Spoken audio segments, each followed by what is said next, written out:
Hello friends, this is Raj Yadav and welcome back to smart CG update. तो दोस्तों, जैसे कि आप सबको पता चल ही गया होगा कि व्यापम में जो है एक नई वैकेंसीज आई हुई हैं, कुछ वैकेंसीज हैं और उनके लिए जो योग्यताएं हैं, उनके जो सिलेबस है, उसके बारे में अभी आगे इस वीडियो में हम लोग देखने वाले हैं। तो पूरी जानकारी अगर आपको चाहिए कि कौन इसके लिए एलिजिबल है, इस पोस्ट को, इन पोस्ट्स के लिए कौन जो है एप्लीकेशन फॉर्म फिल कर सकता है, तो पूरी जानकारी के लिए वीडियो को लास्ट तक ज़रूर देखिएगा। तो बने रहिएगा वीडियो पर। तो चलिए दोस्तों, इस वीडियो को स्टार्ट करते हैं। आगे बढ़ने से पहले अगर आप लोग चैनल पर नए हैं तो प्लीज़ चैनल को सब्सक्राइब जरूर कर लीजिएगा, ताकि जब भी मैं वीडियोस अपलोड करूं तो आप तक नोटिफिकेशन पहुंच जाए। तो चलिए इस वीडियो को स्टार्ट करते हैं। तो जैसे कि आपको इस नोटिफिकेशन में शो हो रहा होगा, ये जो वैकेंसीज़ हैं वो व्यापम के द्वारा ली जाएगी। ठीक है, ऑफिशियल वेबसाइट आप लोग देख सकते हैं। जो इंपॉर्टेंट डेट्स हैं उनके बारे में मैं आपको पहले ही बता चुका हूँ। परीक्षा की जो तिथि है वो 6 फरवरी जो है रहने वाली है। ऑनलाइन आवेदन आज से स्टार्ट हो गई है और अंतिम तिथि जो है 18/1/2022 है। ठीक है, इसके अलावा 2 पालियों में एग्ज़ाम होगा। पहले पाली में सहायक ग्रेड 3 और डाटा एंट्री ऑपरेटर के लिए 9 बजे से 12:15 बजे तक, और जो द्वितीय पाली में होगा वो आंतरिक अंकेक्षक के लिए आपका 2 बजे से 5:15 बजे तक एग्ज़ाम आपका रहने वाला है। एग्ज़ाम की जो परीक्षा केंद्र हैं वो 5 संभागीय मुख्यालयों में रहेंगे। और जो है वैकेंसीज़ की डिटेल आप लोग देख सकते हैं कितने कितने पदों के लिए है। तो सबसे पहले यहाँ पर आपको दिख रहा होगा आंतरिक अंकेक्षक के जो है अनारक्षित 2, अनुसूचित जनजाति 2 और 1 और अन्य पिछड़ा वर्ग 1, कुल मिलाकर के यहाँ पर 4 पोस्ट के लिए आंतरिक अंकेक्षक के लिए यहाँ पर वैकेंसीज़ हैं। डाटा एंट्री ऑपरेटर के लिए टोटल 2 पोस्ट और सहायक ग्रेड 3 के लिए टोटल 19 यानी कि 19 पोस्ट हैं। कुल मिलाकर के अगर बात की जाए तो 25 पोस्ट यहाँ पर जो है 25 पोस्ट की वैकेंसीज आई हुई हैं। अर्हताओं की बात जल्दी से कर लेते हैं। सहायक ग्रेड 3 के लिए जैसे कि आप सबको पता है, न्यूनतम 50% अंकों के साथ किसी भी स्ट्रीम में यानी कि वाणिज्य स्नातक जो है यहाँ पर अनुसूचित जाति एवं जनजाति के उम्मीदवार के लिए न्यूनतम 45% अंक अनिवार्य होगा। यहाँ पर यह कहा गया है कि 50% अंक के साथ वाणिज्य स्नातक होना चाहिए, यानी कि कॉमर्स से उसको ग्रेजुएट होना चाहिए। इसके अलावा मान्यता प्राप्त संस्था से डाटा एंट्री ऑपरेटर के लिए प्रोग्रामिंग में 1 वर्षीय डिप्लोमा प्रमाण पत्र आपके पास होने चाहिए। कंप्यूटर में हिंदी टाइपिंग का ये जो है 5000 की डिप्रेशन प्रति घंटा की गति के संबंध में कौशल परीक्षा ली जाएगी। डाटा एंट्री ऑपरेटर की बात करें तो यहाँ पर मान्यता प्राप्त जो है विश्वविद्यालय से द्वितीय श्रेणी में स्नातक उत्तीर्ण होना चाहिए। तो यहाँ पर वाणिज्य स्नातक नहीं कहा गया है, यहाँ पर जो है द्वितीय श्रेणी में स्नातक कहा गया है। ठीक है, डाटा एंट्री ऑपरेटर में किसी मान्यता प्राप्त संस्था से जो है 1 वर्षीय डिप्लोमा तथा हिंदी एवं अंग्रेजी में डाटा एंट्री ऑपरेटर की गति 8000 की डिप्रेशन प्रति घंटा के संबंध में जो है कौशल परीक्षा ली जाएगी।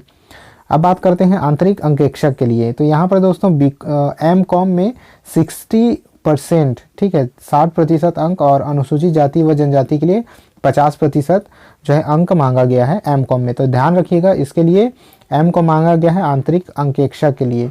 ठीक है, और इसके अलावा अगर इसकी बात करें सहायक ग्रेड 3 की, तो यहाँ पर B.Com मांगा गया है और डाटा एंट्री ऑपरेटर में जो है किसी भी सब्जेक्ट का जो है स्नातक यहाँ पर उत्तीर्ण मांगा गया है। तो इस तरह से इसकी योग्यताएं आप लोग देख चुके हैं। यहाँ पर आयु सीमा वगैरह की बातें इसमें लिखी गई हैं, आप चाहें तो वीडियो को पॉज करके पढ़ सकते हैं। साथ ही इन नोटिफिकेशंस को जो है मैं जो भी ये पत्र हैं उनको मैं अपने टेलीग्राम चैनल पर डाल दूंगा, तो टेलीग्राम चैनल ज़रूर से ज्वाइन कर लीजिएगा और टेलीग्राम चैनल का लिंक आपको नीचे डिस्क्रिप्शन बॉक्स में मिल जाएगा। आप लोग टेलीग्राम में चैनल का नाम सर्च कर लेंगे तो वहाँ पर से भी आपको हमारा टेलीग्राम चैनल वहाँ पर से आपको मिल जाएगा। अब यहाँ पर आयु सीमा के बारे में दिया गया है कि आयु सीमा किस तरह से होनी चाहिए। यहाँ पर तो सहायक ग्रेड 3 और डाटा एंट्री ऑपरेटर के लिए आयु सीमा जो है 1/1/2022 को 18 वर्ष न्यूनतम और 35 वर्ष अधिकतम होना चाहिए। आंतरिक अंकेक्षक के लिए आयु सीमा 1/1/2022 को न्यूनतम 21 वर्ष और अधिकतम 35 वर्ष होने चाहिए। इसके अलावा जो आयु सीमा में छूट आपको प्रदान की जाती है वो छूट आपको प्रदान की जाती रहेगी। बाकी अधिक जानकारी के लिए टेलीग्राम चैनल से इस पत्र को प्राप्त कर लीजिएगा। अब दोस्तों हम लोग यहाँ पर सिलेबस के बारे में बात कर लेते हैं। सिलेबस यहाँ पर देख सकते हैं। आंतरिक अंकेक्षक के पद के लिए जो है परीक्षा की जो अवधि होगी वो 3 घंटे की होगी। प्रश्न की संख्या 150 होगी। 3 घंटे में 150 प्रश्न दिए जाएंगे और ये जो है प्रति प्रश्न 1 अंक यहाँ पर निर्धारित होंगे। तो टोटल मिलाकर के यहाँ पर 150 अंकों की 3 घंटे की परीक्षा ली जाएगी। यहाँ पर जो लेखा संबंधी से रिलेटेड यहाँ पर आपको सिलेबस में दिया गया है, लेखांकन की प्रणाली यानी कि जो आपकी कॉमर्स में जो सब्जेक्ट्स होते हैं उससे रिलेटेड यहाँ पर सिलेबस यहाँ पर बनाया गया है। कॉमर्स में आपकी जो सिलेबस होती है बीकॉम एमकॉम में, उससे रिलेटेड यहाँ पर पूरा सिलेबस बनाया गया है। आप वीडियो को पॉज करके एक एक पॉइंट को ध्यान से पढ़ सकते हैं। भाग 2 में चलते हैं तो यहाँ पर कंप्यूटर संबंधी जानकारी है। कंप्यूटर की जो जनरल चीज़ें हैं, कंप्यूटर का यूज़ जो है, प्रिंटर के प्रकार, कार्यालयीन यूज़ के लिए आपको MS ऑफिस की जानकारी होनी चाहिए। उसके बाद जो है इंटरनेट की जानकारी होनी चाहिए, एंटीवायरस, वायरस की जानकारी, CD DVD की सामान्य जानकारी, गूगल अलविस्ता यूट्यूब की सामान्य जानकारी जो बाकी एग्जाम्स में व्यापम के पूछे जाते हैं। हिंदी भाषा में वही है, हिंदी व्याकरण में सारी चीज़ें जो व्याकरण के अंतर्गत आपकी आ जाती हैं वो यहाँ पर दी गई हैं।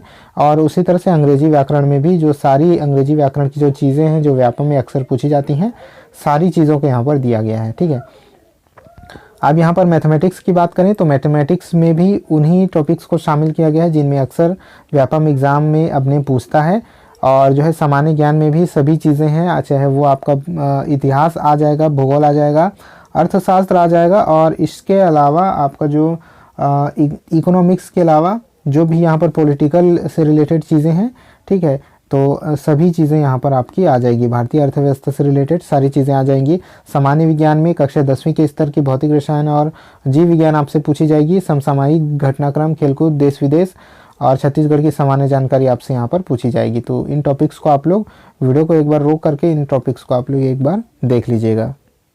अब हम लोग आ जाते हैं डाटा एंट्री ऑपरेटर और सहायक ग्रेड 3 के लिए जो वैकेंसी है उसके सिलेबस के लिए। तो ये परीक्षा की अवधि भी 3 घंटे की होगी। प्रश्नों की संख्या 200 होने वाली है यहाँ पर, और प्रति प्रश्न 1 अंक होंगे। इस तरह से कुल मिलाकर के 200 अंकों की आपका जो प्रश्न पत्र होगा, 3 घंटे का समय आपको दिया जाएगा। और यहाँ पर जो है सामान्य अध्ययन 50 नंबर के होंगे आपके। सामान्य अध्ययन में फिर से वही चीज़ें जो है सामान्य अध्ययन में इतिहास है, उसके अलावा जो है आपकी संविधान, अर्थव्यवस्था, सामान्य विज्ञान है आपकी, भारतीय दर्शन कला, समसामयिक घटनाक्रम, पर्यावरण से रिलेटेड सामान्य अध्ययन 50 नंबर के पूछे जाएंगे। और इसके अलावा छत्तीसगढ़ का सामान्य ज्ञान भी इसमें सम्मिलित होगा। छत्तीसगढ़ का भूगोल, इतिहास, अर्थव्यवस्था, सारी चीज़ें और समसामयिक घटनाक्रम भी इसमें शामिल होने वाले हैं। इसके बाद कंप्यूटर की जो सामान्य जानकारी है 30 नंबर की आपसे पूछी जाएगी, और उसके अंतर्गत कंप्यूटर की हर एक चीज़ें यहाँ पर आ जाएंगी जो उस टॉपिक में शामिल थी। चाहे आप इसमें कंप्यूटर के प्रमुख भागों की बात करें, प्रिंटर की बात करें, कंप्यूटर के यूजर्स की बात करें, और वायरस, एंटीवायरस की बात करें, हर एक चीज़ इसमें शामिल होगी। इसके बाद आपसे रीजनिंग पूछी जाएगी 30 नंबर की। रीजनिंग के सारे टॉपिक यहाँ पर दिए गए हैं। रीजनिंग से कहीं से भी कोई भी प्रश्न पूछा जा सकता है। इसके बाद है सामान्य गणित। सामान्य गणित 30 अंकों का पूछा जाएगा, और यहाँ पर सामान्य गणित की जो जनरल टॉपिक्स होते हैं सभी पूछी जाएगी, चाहे वो दार्शनिक प्रणाली है, संख्याएं, साधारण भिन्न, वर्गमूल, महत्तम समापवर्तक, औसत, प्रतिशत, समय चाल, दूरी। इसके अलावा साधारण ब्याज, लाभ हानि अनुपात, प्रतिशतता, रेखा, कोण, समतलीय आकृतियाँ। इसके बाद ठोस की मापें। सभी गणित के सभी टॉपिक जो व्यापम में अक्सर पूछे जाते हैं।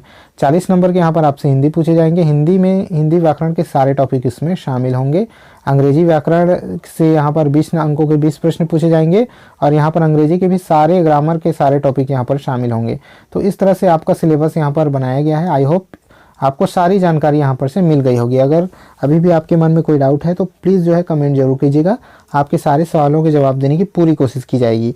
इस वीडियो में इतना ही था। लाइक शेयर कर दीजिएगा, चैनल पर नए हैं तो सब्सक्राइब कर दीजिएगा। मिलते हैं नेक्स्ट वीडियो में, तब तक के लिए जय हिंद।